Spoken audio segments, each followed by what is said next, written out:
আমি একজন বাংলাদেশের নাগরিক।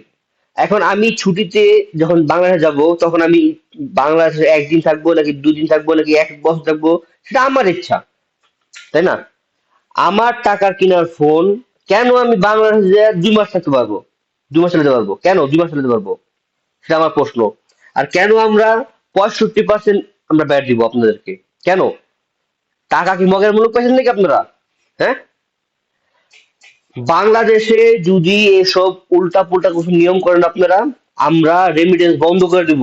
আমরা যত সৌদি আরবের প্রবাসী আছি, আমরা টোটালি সৌদি আরবের থেকে রেমিটেন্স বন্ধ। আমাদের একটাই দাবি, এইসব কাজ কাম চলবে না। আমাদের আমাদের দাবি কেন আপনারা মানছেন না আমাদের দাবি? কেন আপনারা দেখছেন না বাংলাদেশে যখন আমরা যখন আসি তখন আমাদের ৪ লাখ ৫ লাখ টাকা লাগে কেন? আর অন্যান্য দেশ থেকে যখন আসে, সৌদি আরবে যখন আসে, যখন ইন্ডিয়া থেকে আসবে, পাকিস্তান থেকে আসবে, তখন আমাদের লাগে কত? ৪০,০০০ ১৫,০০০ টাকা। আর আমাদের লাগে কত? ৪ লাখ ৫ লাখ। কেন লাগবে? আপনারা সেই বিষয় নিয়ে আপনারাই করেন, সলিউশন করেন। না, আপনারা কি রাখছেন? মোবাইল ফোনের মধ্যে আপনারা রাখছেন যে একটা মোবাইল ফোন, একটা যখন বিদেশ থেকে একটা প্রবাসী আসবে, ৬০ দিন পর্যন্ত এই ফোনটা চলবে কেন?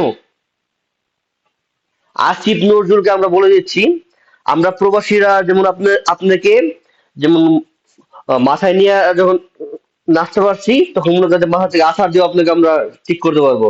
এখনো সময় আছে, ভালো হয়ে যান, ঠিক আছে? এসব নোংরা রাজনীতি বন্ধ করে দেন।